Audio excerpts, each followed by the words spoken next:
Cape Cod's coastlines, a beautiful escape for many in the summer months, have a secret. They are disappearing.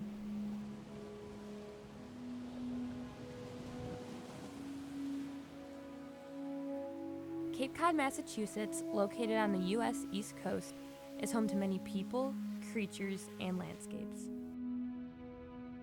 Roughly 220,000 people live year-round on the Cape, with the population doubling to about 500,000 residents in the summer, and that doesn't include the thousands who visit on a weekly basis. Known as the Cape Escape, it's a place where visitors can escape from the real world of work, school, and other obligations, which many have been doing their whole lives by coming to Cape Cod. I started going down to the Cape before I can even remember. I've always had my family down there, and we've always just spent our summers down there. So it's just a place we've always been and gone. The Cape is also home to a variety of animals, including red squirrels, rare and endangered birds, horseshoe crabs, dolphins, seals, and more. Unfortunately, the Cape's landscapes are disappearing at an alarming rate, threatening the habitats of many of these animals. Cape Cod was formed between 18,000 to 25,000 years ago when a glacier melted, leaving sediment, which, through the natural processes of wind, waves, and tides, formed the famous shape of Cape Cod. Unfortunately, these processes are now happening at an unnaturally fast rate, threatening the different landscapes of the Cape, especially those of the coast. These processes are called coastal erosion. The landscape of Cape Cod has always changed. It's just the nature of it being a Cape. But that change now is happening at an unnaturally fast rate, which is causing us to see such severe sediment loss and the loss of bluffs. And it's these losses that are causing us to legit see the coast disappear. Coastal erosion is a natural process in which sand is permanently removed from the coast. On Cape Cod and in many other places in the world, coastal erosion has been happening for thousands of years and is just a natural part of the ecosystem. But it is now happening at a rate at which it has never happened before, which is due to a mix of man-made and natural causes.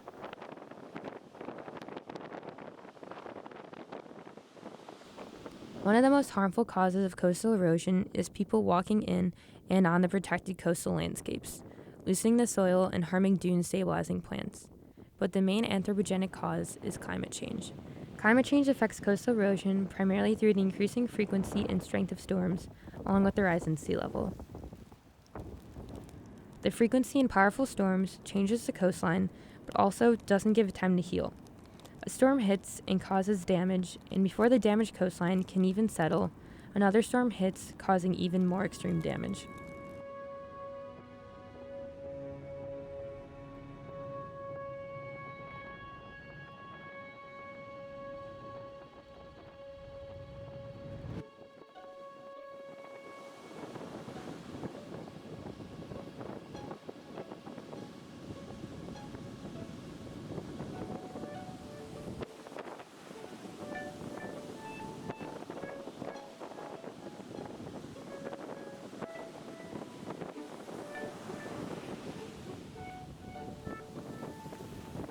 The rise in sea level caused by climate change affects the coast as the waves go right over the outer barrier beaches and shoals, which typically would lessen the power of waves caused by storms. Now, the full force of these waves is going right into the bluffs and on the beaches, causing them to fall and lose sediment.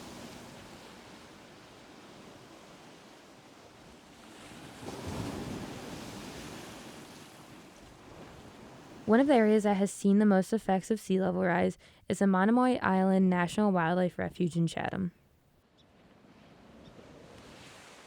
I think the most defining moment for me with how destructive the coastal erosion on Cape Cod has become was when my favorite trail literally was destroyed because it fell into the ocean. The trail had this staircase that would take you to the lower part of the trail, and I thought it was going to be that way at least for a few more years. But when I left for school in the summer, it was there, and when I came back in the fall, it was gone. The lower portion of the stairs had been taken away because a storm had come and actually destroyed them and ripped them out of their foundation. And then the trail that they used to take you to was no longer there because the beach had been claimed by the water and waves and was impassable to humans now. And that wasn't even part of the trail that was destroyed the most. The upper part of the trail was also destroyed as the bluff was literally falling into, and is literally falling into, the ocean at a rate of anywhere from 1 to 4 or 5 feet a day. So much so that a lot of the buildings sitting on top of that bluff are also now having destroyed because they're at risk of falling into the ocean. So seeing that firsthand and going multiple days a week and just seeing that bluff collapse at that rate really put me into perspective of how severe and how fast this is actually happening. Monomoy losing the coast does not just affect the humans who live and work there, but it also affects all of the wildlife that stop there during their migrations or who live there year-round. When the shoreline is lost, many birds and mammals' habitats are destroyed. In the case of Monomoy, some of this is because it is falling into the ocean.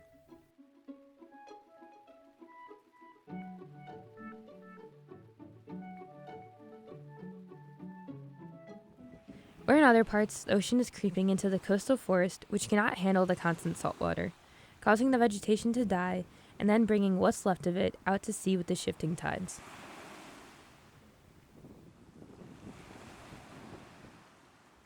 The destruction of these habitats is detrimental because many of the animals that call this area home for at least a little while are actually threatened or endangered species, such as piping plovers, red knots, and roseate terns. Areas like Monomoy National Wildlife Refuge were created to protect them, and they are now disappearing.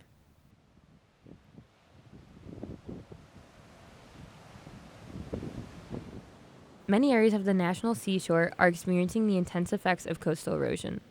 Coast Guard Beach and Nauset Light Beach in Eastham are two beaches in particular that have seen great changes over the years due to coastal erosion.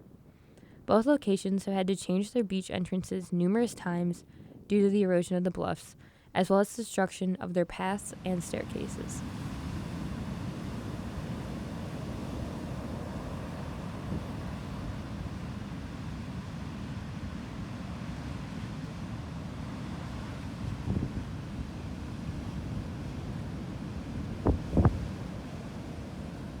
Infrastructure at both locations has also been shifted through the years to accommodate eroding bluffs.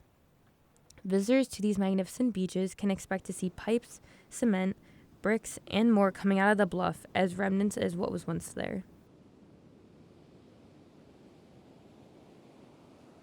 The good thing about erosion is that it is a natural process and has been happening forever, so people have learned how to lessen its effects. There are two main protection types: hard and soft protections. Hard protections are found almost everywhere on Cape Cod and are any hard surface that is used to help protect bluffs and the coast from the impact of the sea. So these are seawalls, groins, jetties, etc. Soft protections are typically more natural ways of protecting the coast, such as beach nourishment, fiber rolls, dredging, and more. Unfortunately, hard protections have been found to actually cause more localized erosion due to the way they interrupt sand flow, as well as being undercut by waves. So, soft protections are being used more and more today on Cape Cod because of their natural benefits. One of the first and most notable soft protections used on Cape Cod is that of the planting of dune grasses. The planting of these grasses helps set up root systems to help stabilize the sand of the dunes, which holds the dunes in place and makes them stronger in storms and against waves. A more recent soft protection is the use of natural fiber rolls, which are used to rebuild dunes that had been destroyed. The fiber rolls are planted or buried under sand and help naturally rebuild the dune up. The one negative is that they do break down after a few years and another one needs to be put in. One of the newer soft protection techniques being used is that of dredging. Historically, dredging was used to remove unwanted sediment from waterways out to sea to allow for passage of watercraft. Recently, many areas on Cape Cod are starting to put the unwanted sediment back on the beaches that may have had a significant sand loss instead of out to sea. For personal properties, owners will typically use a mixture of these protection techniques. They've also started raising their houses on stilts, anywhere from 5 feet to 15 feet off of the ground to protect them from the effects of storms, such as storm tides, waves, and more.